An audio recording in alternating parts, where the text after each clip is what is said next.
Practice session میں running وغیرہ بھی کی اور تھوڑا سا بالنگ بھی کرائی. پھر اس کے بعد ہمارے اسپنر جو ہیں اب وہ تھوڑا سا کامیاب دکھائی نہیں دیے اس ایونٹ میں. گلے لگاتے ہوئے اور سرگوشیاں کرتے ہوئے تو کافی اچھے دکھائی دیتے ہیں شاداب وغیرہ بھی, لیکن آئی ہوپ کہ they perform well as well.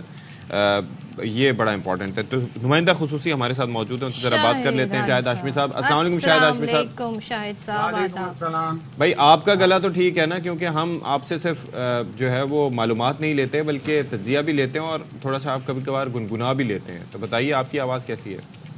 الحمدللہ میرا گلا بالکل صحیح ہے اور میں اپنا خیال رکھتا ہوں, تو اس لیے تھوڑا پلیئروں کو موسم چینج ہوا ہے, خیال رکھے نا, انہوں نے تو میچ کھیلنا ہے. شاہد صاحب کیسی طبیعت ہے ان کی؟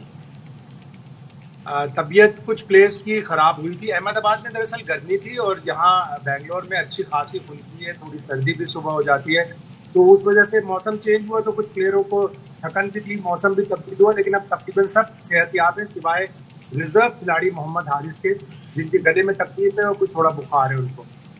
اچھا, تو باقی مطلب شفیق تو کوارنٹین ہوئے تھے, پورا ریکور وغیرہ کر گئے. ہوا کیا تھا ویسے؟ کچھ رائٹ ٹو انفارمیشن کے تحت کچھ معلومات ملی آپ کو؟ ہاں, یہی بتایا گیا کہ موسم کی تبدیلی ہوئی, تھکان تھی, فلائٹ تھی, فلائٹ سے جب احمد آباد میں یہاں پہنچے تو موسم چینج ہوا, جس وجہ سے لڑکوں کو ہو گیا. تو اب ان کو طبیعت پوچھنی پڑے گی آسٹریلیا کی کل کے میچ میں. اچھا شاہد صاحب, ایک چیز جو پہلے, یہ تو خیر ابھی طبیعت کے معاملات ڈسکس ہو رہے ہیں, لیکن جو ہم نے لاسٹ میچ کھیلا تھا اس میں بھی ڈسکشن ہو رہی تھی, اسپیشلی شاہین کی جو پرفارمنس ہے اس کے حوالے سے, کہ اس کو اتنے میچز کھلائے گئے, حالانکہ وہ فاسٹ بالر ہیں. کچھ ایسے سیریز بھی تھیں جو کہ بڑی ٹیموں کے ساتھ نہیں تھی, وہاں بھی شاہین کو یوٹیلائز کیا گیا. تو ظاہر ہے ہم کو خیال رکھنا چاہیے تھا کہ ورلڈ کپ جیسا بڑا ایونٹ آ رہا ہے, کچھ پلیئرز کو آرام دے دیں. تو یہ بھی وجہ ہو سکتی ہے کہ ان کا امیونٹی لیول لو تھا. بالکل ایسا ہی ہوا ہے, ہم نے اپنے فاسٹ بالرز کا ورک لوڈ مینج نہیں کیا. نسیم شاہ انجرڈ ہو گئے اسی وجہ سے کہ انہوں نے دونوں ٹیسٹ بھی کھیلے سری لنکا میں, پھر انہوں نے لنکا پریمیئر لیگ کے لیے, پھر باوجود اس کے کہ مکمل فٹ نہیں تھے, ایشیا کپ کا میچ کھیلا, ایک میچ میں وہ گرے, ان کے کندھے پہ چوٹ لگی, اس کے بعد انہیں تھوڑا اسپرے کر کے دوبارہ لایا گیا اور بالنگ کروائی گئی. تو ہم نے اپنے پلیئروں کو مینج نہیں کیا, ہم نے شاید خیال ہی نہیں کیا کہ 50 اوورز کا ورلڈ کپ ہو رہا ہے, اور پھر پاکستان کرکٹ بورڈ میں تبدیلیاں بھی ہوتی ہیں, چیئرمین بدلا, پالیسیاں بدل گئیں, تو ہم نے جو مینج کرنا تھا وہ نہیں کر پایا. اچھا, اب مجھے یہ بتائیے گا کہ تھوڑا سا ظاہر ہے کہ ٹیکنیک بڑی میٹر کرتی ہے. ایک چیز جو ہم نے شاہین شاہ آفریدی کی بالنگ میں دیکھی کہ جب شروع میں وکٹ نہیں لیتے, جس طرح سے انہوں نے روہت کو آؤٹ کیا, وہی سلو بال جس سے پہلے جس پہ وہ کئی شکار کر چکے ہیں جب اپنے دوسرے اسپیل میں آتے ہیں, اور کچھ ان کو گر سکھائے جا رہے ہیں, کچھ بتایا جاتا ہے, کیونکہ ظاہر ہے ہی از اسٹل ویری ینگ. یقیناً سکھائے جاتے ہیں. وقار یونس جو ہمارے بازی کے بڑے زبردست فاسٹ بالر ہیں, بالنگ کوچ اور ہیڈ کوچ بھی رہ چکے ہیں, وہ ملے تھے شاہین سے. انہوں نے شاہین کو یہ ایڈوائس دیا کہ تم بہت زیادہ کوشش کر رہے ہو وکٹ لینے کی, لائن اور لینتھ صحیح رکھو, وکٹ بائی پروڈکٹ ہے, وکٹ خود بخود ملے گی. اور شاہین کو یہ ان کی کمزوری ہے, اب اس کے اوپر ان کو عبور کرنا پڑے گا. جب انہیں نئی گیند سے پہلے 4 اوور میں وکٹ نہیں ملتی تو پھر وہ اگلے اوورز میں اسٹرگل کرتے ہیں. ایسا نہ سوچیں 4 اوور میں اگر وکٹ نہیں ملی تو پریشر کریٹ کریں, جب پریشر کریٹ کریں گے تو بیٹسمین رنوں کے لیے جائے گا, شاٹ مارے گا تو وکٹ ملے گی. جیسے اس وقت ہم 10 اوور کرانے ہیں نا اب تو ون ڈے میچ میں, تو ون ڈے میں 10 ہی ویسے ایک کا کوٹا ہوتا ہے جو اچھے بالرز ہیں, تو اب ظاہر ہے کہ T20 as compare to T20 ظاہر ہے. اچھا, اب مجھے یہ بتائیے گا کہ اس وقت ایکویژن ایک تو پوائنٹس ٹیبل پر کیا ہے, کیونکہ کافی اپسیٹس وغیرہ بھی ہو رہے ہیں. دوسرا, ابھی جو مینٹل اسٹرینتھ کی بات کریں یا اوور آل پرفارمنس کی, تو کون اس وقت بیٹر اس وقت اسٹیٹ میں ہے, پاکستانی ٹیم یا آسٹریلیا؟ دیکھیں, آسٹریلیا نے برا آغاز کیا لیکن وہ اب صحیح ٹائم پہ ٹھیک کر رہے ہیں. پہلے 2 میچ وہ ہارے, اب وہ تیسرا میچ جیتنے کے بعد بڑے کانفیڈنس میں ہیں. پاکستان نے 3 میں سے 2 میچ جیتے ہوئے, تو گراؤنڈ میں اس دن میچ والے دن جا کے اپنی مینٹل اسٹرینتھ دکھائیں, شو کریں کہ آپ آسٹریلیا کو ہرا سکتے ہیں. ابھی پاکستان نے پچھلے سال ہوم گراؤنڈ پر جو تقریباً اسی طرح کے انڈین گراؤنڈ کی طرح ہیں 2-1 آسٹریلیا کو ہرایا تھا, اور ایک میچ میں ہم نے 349 کا ٹارگیٹ چیز بھی کیا تھا. تو وہ باتیں ذہن میں رکھیں, جائیں ایگریشن سے کھیلیں. آسٹریلیا کا اسپنر ایک ہی مین اسپنر ہے ان کا, ایڈم زمبا, لیکن وہ بھی پچھلے میچ میں فارم میں آ گیا ہے. آرام سے سکون سے کھیلیں, ایگریشن سے کھیلیں اور درست فیصلے کریں. جیسے کل افغانستان نے غلط فیصلہ کیا, پہلے انہوں نے بیٹنگ دے دی نیوزی لینڈ کو, جبکہ وہ ہمیشہ پہلے بیٹنگ میں جیتی. اچھا شاہد صاحب, اب ذرا ہمارا اوپننگ جوڑی کا جو مسئلہ ہے وہ تو ایسا لگتا ہے کبھی حل ہی نہیں ہونا. کبھی بیچ میں کچھ ایسے فیزز آ گئے ہیں کہ ہماری اوپننگ جوڑی کامیاب رہی ہیں, لیکن کیا کیا جائے اب؟ فخر کو لایا جائے امام کی جگہ، کیونکہ پچھلے میچ میں بھی دیکھیں 2 وکٹیں آؤٹ تھیں، اس کے بعد کوشش کی بابر رضوان نے، لیکن جو میچ کا حال ہوا سب کے سامنے. تو کیا کریں بھائی اس اوپننگ جوڑی میں، کیا کمبینیشن ہونا چاہیے؟ ابھی تک تو مجھے یہی لگ رہا ہے کہ اگر عبداللہ شفیق فٹ رہے تو عبداللہ شفیق اور امام ملحق کھیلیں گے. امام اچھا خاصا کھیلتے انڈیا والے میچ میں 36 اچھے بنائے تھے، بار بار اسے ٹریپ کیا اور انہوں نے باہر کی گیند کھیل کر اور کیچ دے کر آؤٹ ہو کر چلے گئے. تو امام اچھا پلیئر ہے لیکن ایک ہی طرح سے آؤٹ ہو رہا ہے وہ. اچھا بھائی ایک بات اور بھی بتائیں کہ یہ جو کچھ وہاں پر جو سرگوشیاں، کچھ پڑنا پھونکنا، یہ پانڈیا نے جس طرح سے آؤٹ کیا تھا وہ بھی کچھ میں نے دیکھا تھا، پھونک کے کچھ آؤٹ کیا تھا، پتہ نہیں کچھ دعائیں کر کے انہوں نے آؤٹ کیا تھا. پھر شاداب سے بالنگ نہیں ہو رہی، لیکن وراٹ کوہلی جب بھی ان کو ملتے ہیں تو سرگوشیاں ضرور کر رہے ہوتے ہیں. تو کچھ ڈیسائفر کرنے کی کوشش کی کہ وہ کہہ کیا رہے تھے. نہیں، یہ چیزیں بالکل پلیئر شیئر نہیں کرتے اور وراٹ تو بالکل بھی شیئر نہیں کرتا. وراٹ سے ان لوگوں کی اچھی ایک ایکویشن ہے، بابر اعظم کی ایکویشن ہے. بابر اعظم نے کسی دوست کے لیے ٹی شرٹ اس سے سائن کی میچ کے بعد، اس کے اوپر بھی کافی تنقید ہوئی. یہ پلیئر آف دا فیلڈ ان کی آپس میں بڑی اچھی دوستی ہے. لیکن شاداب کا فارم واقعی مایوس کن ہے اور ایسے ویسے لگ رہا ہے اور ہونا بھی چاہیے کہ شاداب کل کے میچ میں شاید نہ کھیلیں اور ان کی جگہ اسامہ میر کھیلیں. ٹال ہیں، اچھا بریک کرتے ہیں وہ بال اور وکٹ ٹیکنگ بالر ہیں. تو پاکستان کو ایسے ہی آپشن پہ جانا پڑے گا جو آپ کے لیے وی نیڈ سمبڈی، بیکاز اب تو یہ ایکسکیوز بھی نہیں رہا کہ he is good with the bat. ہاں، بیٹنگ بھی انہوں نے اچھی نہیں کی. ایک میچ میں انہوں نے سری لنکا والے میچ میں 32 رنز بنائے تھے، لیکن اب تک 3 میچوں میں صرف 2 وکٹیں ان کی اور انہوں نے اب تک مایوس کیا ہے. ٹھیک ہے جی، تھینک یو سو مچ شاہد ہاشمی صاحب. انشاءاللہ پھر آپ سے بات رہے گی. اپنا خیال رکھیے گا. فی الوقت اللہ حافظ آپ کو. جس پہ اس وقت ہم سوشل میڈیا پہ جس کی ویڈیوز دیکھ رہے ہیں اور وہ ویڈیوز ایسی ہیں خاص طور پہ بچوں کی جو میں اور آپ یہ دیکھیے بغیرتی کہیے ان کو اسرائیلیوں کی کہ اس کے بعد پہلے انہوں نے کہا کہ جی ٹیررسٹ کیمپ کو نشانہ بنایا گیا اور بڑی کامیابی ملی. پھر اس کے بعد وہ ٹویٹ ڈیلیٹ بھی کیا گیا. پھر گمراہ کرنے کی جس طرح سے دنیا کو کوششیں. اور جو بائیڈن اور اس وقت ایک بڑی ڈیبیٹ بھی ہو رہی ہے کہ ایک فوٹیج دکھا دی گئی تھی، تصویر تھی کیا تھی، اس کو بڑا ویسٹرن میڈیا نے دکھایا جی 40 بچوں کی جی بی ہیڈڈ باڈیز دکھائی گئی اور اس کو باقاعدہ وہاں کی جو گورنمنٹ ہے امریکہ کی، یو کے کی، انہوں نے آ کر اس پر بڑی کہا کہ دیکھیں جی اتنے ظالم لوگ ہیں. بعد میں پتہ چلا وہ فیک تھی. لیکن یہاں جو ہو رہا ہے فلسطین میں یہ اتنا کل جو ہوا ہے ہاسپٹل پر اٹیک، اس میں آپ دیکھیں کہ کیا ہوا. ہزاروں فلسطینیوں کے جی اب تعداد اتنی زیادہ بڑھ گئی ہے زخمیوں کی. کیا بتائیں، جو بائیڈن اسپتال پر بمباری کا الزام بھی فلسطینیوں پر ڈال رہے ہیں. کہتے ہیں اسپتال پر حملے کے معاملے پر ابھی ظاہر اس کو مزید دیکھیں گے. OIC نے کہہ دیا ہے جی ہم اس پر ہنگامی اجلاس کر رہے ہیں. لیکن اس سب صورتحال کا ہوگا کیا؟ اور نہتے فلسطینیوں کی جو نسل کشی ہے اس کا سلسلہ جاری ہے.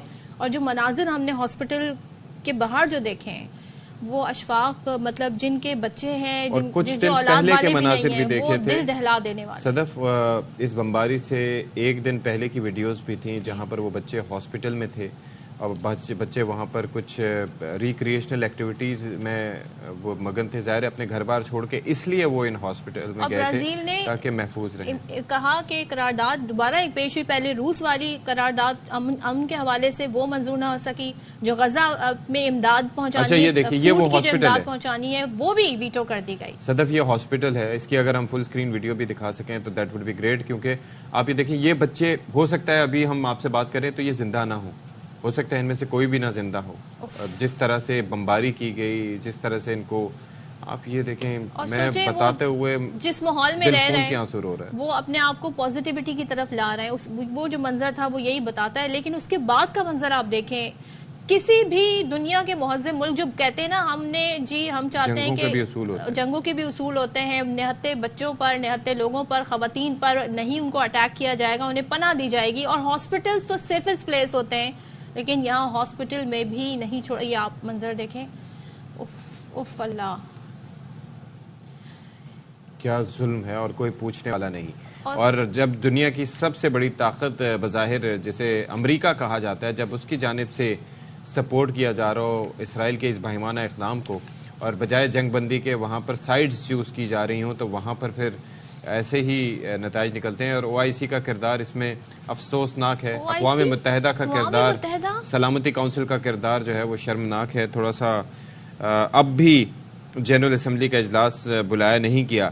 پھر غزہ میں انسانی امداد کی قرارداد جو تھی سلامتی کونسل میں پیش کی گئی تھی وہ بھی ویٹو کر دی گئی ہے. تو یہ المیہ ہی ہے, طاق کا نشانہ بنایا جا رہا ہے غزہ کے معصوم فلسطینیوں کو, اور خاک و خون میں نہائے ہوئے ہیں اور کوئی ان کا پرسان حال نہیں. صدف جی کیا کہہ سکتے ہیں, اور یہ اب سب کی کوشش یہ ہے کہ ایٹ لیسٹ وہاں پر یہ والی نسل کشی روکیں, وہاں پر جو امداد ہے خاص طور پہ جو غذا وغیرہ ہے, فوڈ ہے, وہ پرووائڈ کیا جائے. اس وقت ہمارے ساتھ جی گفتگو کرنے کے لیے موجود ہیں بین الاقوامی امور کے ماہر doctor Khurram Abbas. Thank you so much doctor Khurram Abbas. پہلے تو یہ بتائیے گا, دن بہ دن ہم یہ دیکھ رہے ہیں حالات تھوڑا بہتری کی طرف جائیں, حالات اور زیادہ گھمبیر ہوتے جا رہے ہیں, خاص طور پہ فلسطینیوں کے لیے زندگی مشکل ہو رہی ہے. امریکہ کی مکمل سرپرستی حاصل ہے, باوجود کے جو مناظر دیکھنے میں آ رہے ہیں وہ ایک بار بھی اسرائیل کو تنبیہ نہیں کر رہا کہ آپ خدارا ان بچوں کو تو بخش دیں, ان خواتین کو تو بخش دیں. اب امریکہ کے اس کردار پہ کیا کہیں گے آپ؟ Thank you so much for having me on the show. دیکھیں, ابھی آپ تھوڑی دیر پہلے بات کر رہے تھے ہاسپٹل کے اوپر بامبنگ کی, اور اس پہ بھی اوور آل آپ دیکھیں تو جتنے بھی دنیا کے ممالک ہیں انہوں نے کنڈیمنیشن کی ہے, بٹ امریکہ اس میں نہ صرف اسرائیل کے اس جنگی جرائم کو کور کرتے ہوئے نظر آ رہا ہے بلکہ اس کو سپورٹ کر رہا ہے اور اس کے لیے مختلف دلیلیں دے رہا ہے. ریسنٹلی بائیڈن نے بھی وزٹ کیا, اس سے پہلے سیکرٹری بلنکن نے بھی وزٹ کیا اسرائیل کا, پھر مشرق وسطیٰ کا. اوور آل اس سے لگتا یہ ہے کہ اسرائیل کو نہ صرف امریکہ کی بلکہ یورپین ممالک کی بھی سپورٹ حاصل ہے. میں آپ کو ڈبل سٹینڈرڈز بتاؤں گا. ریسنٹلی آپ نے دیکھا کہ یورپ نے پیلسٹینین کے حق میں مظاہروں کو بین کر دیا, اسپیشلی فرانس کے اندر اس کو کرمنلائز کر دیا گیا ایز کمپیئر ٹو دیٹ, کہ جہاں پہ ایک اوور آل کنسیپٹ یہ ہے کہ فریڈم آف اسپیچ کا کانسیپٹ دیا جاتا ہے. جب قرآن کو جلایا جائے تو وہ فریڈم آف اسپیچ میں آتی ہے, اور جب یہ آپ بیسیکلی ڈبل سٹینڈرڈ سیٹ کریں ان دونوں طرف کہ مسلمانوں کے لیے فریڈم آف ایکسپریشن ہے, لیکن اگر یہی چیز فلسطینینز کے لیے کی جائے تو وہاں پہ یہ جنگی جرائم میں یا اوور آل ایک کرمنلائز طریقے سے اس کو کیا جاتا ہے. سو بیسیکلی ایک آپ کو وکٹمز آف ڈبل سٹینڈرڈ نظر آئیں گے, چاہے وہ پیلسٹینینز ہیں چاہے وہ کشمیری ہیں, کہ انٹرنیشنل کمیونٹی ان کو ڈفرینٹ طریقے سے ڈیل کرتی ہے, لیکن اگر یہی یوکرین کا ایشو آ جائے تو وہاں پہ اس کو ڈفرینٹ طریقے سے ڈیل کیا جاتا ہے. اچھا, ایک چیز مجھے یہ بتائیے کہ یہ اس کے اندر میڈیا کا بڑا امپورٹنٹ رول ہے. ابھی میں I was just reading an article on CNN, جو ان کا CNN یہ جو ویب ایڈیشن ہے اس کے اندر بھی آپ یہ دیکھیے کہ اگر یہ حملہ اگر حماس نے کیا ہوتا تو اس کے اندر وہ لکھتے فاکس والے یا CNN والے کہ جی میسیکر, پتہ نہیں بروٹیلٹی یا کچھ اس طریقے سے, اور یہاں پر جو ہیڈ لائن ہے اس کے اندر وہ ظاہر ہے کہ امریکہ کا ورژن ہی پیش کر رہے ہیں کہ واٹ ہیپنڈ دیئر. تو اس کے اندر یہ تھا کہ the devastating Gaza hospital blast is shrouded in uncertainty. یعنی کہ ایک سمپل سی ہیڈ لائن ہے. یو نو کہ آپٹکس میٹر اے لاٹ, یہ ورڈز بہت میٹر کرتے ہیں, آپ کس چیز کو کس طرح سے میگنیفائی کرتے ہیں. تو ان کا وہاں کا میڈیا کیا رول پلے کر رہا ہے, بھلے برطانوی ہو یا امریکی؟ سو بیسیکلی جو ایک اس میں امپورٹنٹ چیز ہے وہ ہے فیک نیوز, اور اس فیک نیوز کو پہلے سوشل میڈیا پہ یوز کیا جاتا تھا. اس وقت جو برطانوی اور جو باقی امریکی نشریاتی ادارے ہیں وہ اس کو بھی فیک نیوز کو نہ صرف فروغ دے رہے ہیں بلکہ اس کو یوز کر کے اسرائیل کو ڈیفینڈ کر رہے ہیں. میں آپ کو ایگزامپل دیتا ہوں. 2019 کی ایک ویڈیو کو سرکولیٹ کیا گیا سوشل میڈیا کے اوپر کہ جس کے اندر حماس کا ایک راکٹ وہ فیل ہو رہا تھا اٹیک. تو اس ویڈیو کو باقاعدہ سے اسرائیل کے آفیشیل اکاؤنٹس نے پہلے اس کو ری ٹویٹ کیا, پھر جسٹیفائی کیا کہ یہ اٹیک ہوا ہے. پھر اس کو BBC اور باقی نشریاتی ادارے جیسے CNN ہو گیا, اس طرح کے فاکس نیوز, ان لوگوں نے وہ اس کو ری ٹویٹ کیا اور اس کے اوپر ایک خبر کریٹ کی. جب بعد میں اس کے اوپر فیکٹ چیک آیا کہ یہ تو 2019 کی ویڈیو ہے, تو اس کے اوپر انہوں نے معافی مانگنے کی بجائے جسٹ ان ٹویٹس کو ڈیلیٹ کر دیا. میں آپ کو ایک اور ایگزامپل دیتا ہوں. اس ہاسپٹل کے اوپر بمباری سے کچھ گھنٹے پہلے بنجامن نیتن یاہو نے, اسرائیل کے پرائم منسٹر نے, ایک ٹویٹ کیا تھا کہ it's a war between the children of light versus children of darkness. So basically وہ چلڈرن آف ڈارکنیس کو تشبیہ دے رہا تھا فلسطینیوں اور فلسطین کے بچوں کو. اور جب یہ اٹیک ہوا تو اس کو یہ ٹویٹ اپنی ڈیلیٹ کرنی پڑی. ہم اسے موجودہ دور کا ہٹلر کہیں تو غلط نہیں ہوگا. That was the same thinking. Hitler کی بھی یہی سوچ تھی, تو it's pure Nazism. Exactly, I totally agree. اور اس میں آپ کو ایک میں اور ڈائمینشن بھی بتا دوں کہ اسرائیل کے اکاؤنٹس کے اوپر جو ڈیفینڈ کیا جا رہا ہے اسرائیل کے جنگی جرائم کو, اس کو نہ صرف پروپیگیٹ کیا جا رہا ہے انڈین سوشل میڈیا اکاؤنٹس کے تھرو, بلکہ اس کو کور اپ کیا جا رہا ہے, اس کو جسٹیفائی کیا جا رہا ہے کہ کس طرح مسلمانوں کی نسل کشی کی جانی چاہیے, نہ صرف فلسطین میں بلکہ کشمیر میں. اس وقت بی جے پی کے آئی ٹی سیل کے 9 لاکھ سے زیادہ کی بورڈ واریر سرگرم عمل ہیں چنائی کے اندر, ممبئی کے اندر. اور ڈاکٹر خرم, ابھی جو پاکستان کو ہرایا بھارت نے, تب بھی اسرائیلی گورنمنٹ کی جانب سے ٹویٹ آئی تھی اور انہوں نے بڑا اپریشیٹ کیا تھا کہ آپ نے اس طریقے سے پاکستانیوں کو, شکر ہے وہ رضوان کے ٹویٹ کے بعد جی اسرائیلی سفیر کی جانب سے. Imagine the level. جی اس میں آپ کو بتاؤں, یہ 7 تاریخ سے جب یہ ایک کانفلکٹ شروع ہوا ہے بٹوین اسرائیل اینڈ حماس, تو تب سے بیسیکلی 2 لیولز پہ انڈین میڈیا, سوشل میڈیا اور Indian politicians especially B J P کے اور آر ایس ایس کے جو پولیٹیشینز ہیں اسپیشلی, وہ اس میں بڑے سرگرم عمل ہیں. پہلے اسٹیج پہ they try to instigate Israelis کہ آپ کے اوپر اٹیک ہوا ہے and you should attack back on Palestinians. اور پہلے 7 سے 11 تاریخ تک they constantly instigated Israelis. اچھا, ایک اور چیز 11 تاریخ کے بعد, یہ آئی نو وقت مختصر ہے, لیکن ایک چیز تو یہ ہے کہ وہ جو ہم بات کرتے ہیں نا, کہتے ہیں کہ ٹریک ریکارڈ بھی دیکھا جانا چاہیے. مثال کے طور پر وہ کہتے ہیں کہ جی that was a rocket that was misfired and it hit the hospital, اور یہ حماس کی طرف سے کیا گیا. لیکن ان کے ٹریک ریکارڈ میں وہ تو ہزار راکٹ داغ دیتے ہیں. کیا ان کے پاس اتنا ڈیٹرنس ہے یا ان کی کیپیسٹی ہے کہ ایک راکٹ سے وہ اتنی تباہی مچا سکیں؟ You know the kind of sophisticated weapons that Israel have, اس کا تو دنیا میں کسی کے ساتھ میچ نہیں ہے. تو یہ بھی اس میں جو کیپیسٹی کا آپ جو فیکٹر بیان کر رہے ہیں, اس میں یہ ہے کہ اگر اسرائیل کے اوپر جو 5000 یا 6000 جب راکٹس فائر ہوتے ہیں تو منیمم 200-300 سے لوگ وہاں پہ زخمی ہوتے ہیں. جی exactly that's what I meant. Exactly, اور ایز کمپیئر ٹو دیٹ اس میں دیکھیں, اس میں سینکڑوں جانیں ایک ہی اٹیک میں یہ نہ صرف اٹیک ہوا بلکہ شہید ہوئے, بلکہ اس میں اب تو جنیوا کنونشن کی خلاف ورزی بھی کی جا رہی ہے, فاسفورس بومبنگ کی جا رہی ہے وہاں پہ اسرائیل کر رہے ہیں. That is very sad. Thank you so much, doctor Khurram ہمارے ساتھ, اور ظاہر ہے آپ سے بات ہوئی اور یہ تمام تر کنسرن ہے. اور آپ نے وہ جو تذکرہ کیا نا, کون سا, ہٹلر سے ان کو تشبیہ دی. آپ یہ دیکھیں وہ اسرائیلی اور یہودی, حالانکہ ان کو وہ ہٹلر کے they are totally against him. مطلب ہٹلر کے جرائم کا شکار آپ رہے مبینہ طور پر نہیں. ہٹلر کے جرائم جی کسی سے ڈھکے چھپے نہیں ہے, مبینہ نہیں ہے وہ, اور آپ وہی چیز امپلیمنٹ کر رہے ہیں. تو how can you do that which you yourself have suffered. مطلب یہ مجھے سمجھ نہیں آیا کہ یہ کس طریقے سے کیا سوچ ہے گورنمنٹ کی جانب سے.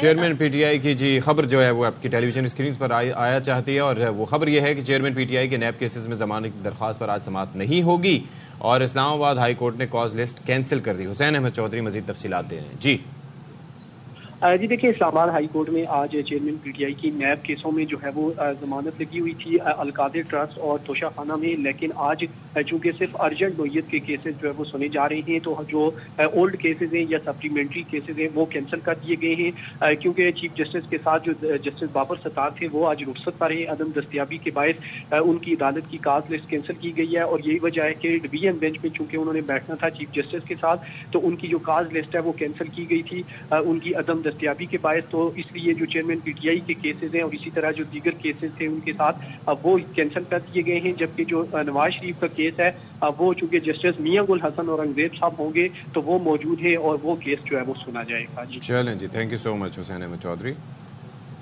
تو یہاں پر ہم بریک لے رہے ہیں, بریک کے بعد واپس آئیں گے اگین. اور کل ہم نے آپ کے ساتھ ایک ایسا واقعہ شیئر کیا تھا افسوسناک, اور وہ تھا جی کراچی کا علاقہ ہے گلشن اقبال 13C, وہاں پر 16 سالہ جو ملازمہ تھی سونیا, اس کی ہلاکت کا معاملہ تھا. ریپ کا بھی یہ کیس تھا, اور بتایا گیا تھا جو جہاں پہ وہ کام کرتی تھی, جو مالکان عورت تھی اس کے ساتھ جو کام کرتی تھی, تو ان کے 2 بیٹوں نے اس کے ساتھ یہ مذموم حرکت کی. اور جب یہ واپس آئی اپنے گھر تو اس کی حالت بہت بری تھی, پھر اسے ہاسپٹل لے جایا گیا لیکن یہ جابر نہ ہو سکی. اب سی سی ٹی وی فوٹیج اس گھر کی مل گئی ہے جہاں پر سونیا کو دیکھا جا سکتا ہے کہ وہ ٹھیک حالت میں, پولیس کہہ رہی ہے, گھر کے اندر داخل ہوئی تھی. تو یہ ابھی تک ساری ڈیٹیل پولیس کی انویسٹیگیشن میں سامنے آئی ہے. تو ہمارے نمائندے ہیں نذیر شاہ, ان کے ساتھ ایس پی گلشن ایاز حسین موجود ہیں, ان سے جانتے ہیں کہ کیا پیش رفت ہوئی ہے. بتائیے گا جی. بالکل دیکھیں گلشن اقبال 13 میں 16 سالہ سونیا کی پراسرار جو ہلاکت ہے اس کا معاملہ ہے. اس وقت ایس پی گلشن ایاز حسین ہمارے ساتھ موجود ہیں, ہم ان سے جانیں گے. یہ بتائیے گا اس کیس میں اب تک کیا پیش رفت سامنے آئی ہے؟ جی بالکل, اس کیس میں ہم نے 2 جو میل اڈلٹ ہیں ان کو اریسٹ کیا ہے اور ان کا ڈی این اے سیمپل لے کے فورینزک لیب میں بھیج دیا ہے. سیف سائٹ پہ وہاں اس گھر میں ایک اور 14 سالہ لڑکا ہے, ان کا بھی ہم میڈیکل سیمپل لے رہے ہیں. ابتدائی طور پہ چیزیں جو سامنے آئی ہیں, یہ بچی صبح سنڈے کو صبح 10-11 ساڑھے 11 بجے یہ گھر میں بالکل خیر خیریت سے داخل ہوتی ہے اور 7-8 گھنٹے اس گھر میں رہنے کے بعد شام کے 7-8 بجے جو گھر کی مالکن ہے اس کے ساتھ اس کی طبیعت خراب ہونے پہ یہ اس بچی کو ہاسپٹل کی طرف لے جایا جاتا. ڈاکٹر سے ہماری بات ہوئی ہے, انہوں نے یہی بتایا ہے کہ بچی کو زہر کی وجہ سے اس کی کاز آف ڈیتھ جو ہے وہ پوائزننگ ہے اور اس پہ بچی کے ساتھ زیادتی کا بھی شبہ ظاہر کیا جا رہا ہے. لیکن ڈیفینیٹلی ان دونوں چیزوں کی جو حتمی رزلٹ ہے وہ میڈیکل رپورٹس پہ ہی ہم کنکلوڈ کر پائیں گے. بالکل دیکھیں, یہ ایس پی گلشن ایاز حسین کا کہنا ہے کہ 6-7 سال سے بچی اسی گھر میں کام کرتی تھی. جو وجہ موت ہے وہ پوسٹ مارٹم سامنے آنے کے بعد ہی سامنے آ سکے گی اور اسی میں پتہ چل سکے گا کہ اس کے ساتھ زیادتی بھی ہوئی ہے نہیں. لیکن ابھی اس میں پیش رفت یہ کہ نہ صرف دونوں گرفتار ملزمان بلکہ گھر میں 14 سالہ بچے کا بھی ڈی این اے سیمپل لے لیے گئے تاکہ مزید اس کیس کو, اس قانونی کارروائی کو آگے بڑھایا جا سکے. جی تو یہ ساری ڈیٹیل سامنے آئی ہے, دیکھتے ہیں جس میں مزید کیا پیش رفت ہوتی ہے. یہاں پر بریک لے رہے ہیں, بریک کے بعد آئیں.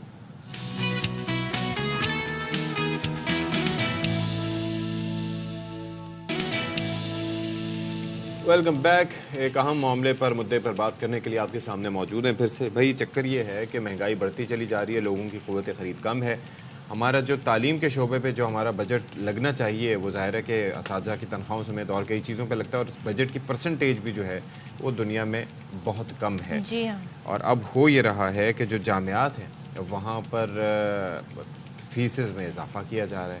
اب جامعہ کراچی بڑی مشہور و معروف, آپ کو پتہ ہے کہ درسگاہ ہے, وہاں پر بھی 30% یکمشت 30%. اب سوچیں یعنی کہ ایک ساتھ یہ وہ ان یونیورسٹیز میں شامل ہے جہاں پہ یہ سمجھا جاتا ہے کہ یہ افورڈیبل ہے, اسٹل افورڈیبل ہے. لیکن اب طلبہ پریشان ہیں, وہ کہنا ہے آلریڈی اتنی مہنگائی ہے تو ہم کیسے فیس ادا کریں گے. اسی پر ہم بات کر رہے تھے, ہمارے نمائندے انور خان موجود ہیں. انور بتائیں کتنا اضافہ ہوا ہے, کیا فیس ہے, لائک اگر ہم بات کریں بی آنرز کی اور ماسٹرز کی. تو جی دیکھیں, جامعہ کراچی کے اکیڈمک کونسل کا جو فیصلہ آیا اس کے مطابق جامعہ کراچی کے اب جو نیا تعلیمی سیشن شروع ہوگا اس کے طلبہ و طالبات کو 30% اضافی رقم ادا کرنی پڑے گی. تو یہ صورتحال انتہائی الارمنگ ہوگی. جامعہ کراچی کے طلبہ و طالبات نے اور جامعہ کراچی کی اکیڈمک کونسل نے متفقہ طور پر اس فیصلے کی منظوری بھی دے دی ہے. تاہم جو طالب علم اس وقت زیر تعلیم ہے ان کے اوپر اس کا اطلاق نہیں ہوگا. لیکن جو 30% اضافہ ہے وہ انتہائی خطرناک ثابت ہوگا ان طالب علموں کے لیے کہ جو کہ اس کو جامعہ کراچی کو ایک افورڈیبل جامعہ سمجھتے ہیں. جامعہ کراچی پاکستان کی وہ واحد علمی درسگاہ ہے کہ جہاں پر ملک بھر سے آنے والے طلبہ و طالبات میرٹ کے اوپر داخلے حاصل کرتے ہیں. تاہم جامعہ کراچی کی انتظامیہ یہ کہتی ہے کہ انتہائی مجبوری کی حالت کے اندر ان کو یہ فیصلے کرنے پڑے. کم و بیش 2018 سے لے کے 2023 تک ایچ ای سی کی جانب سے 1.8 بلین روپے وہ جامعہ کراچی کو فراہم کیے جاتے ہیں. تو گزشتہ 5 سال کے دوران جامعہ کراچی کی گرانٹ کے اندر اضافہ نہیں کیا گیا, اور جو گرانٹ فراہم کی جاتی ہے وہ قسطوں کے اندر شیڈول کی بنیاد پر فراہم کی جاتی ہے.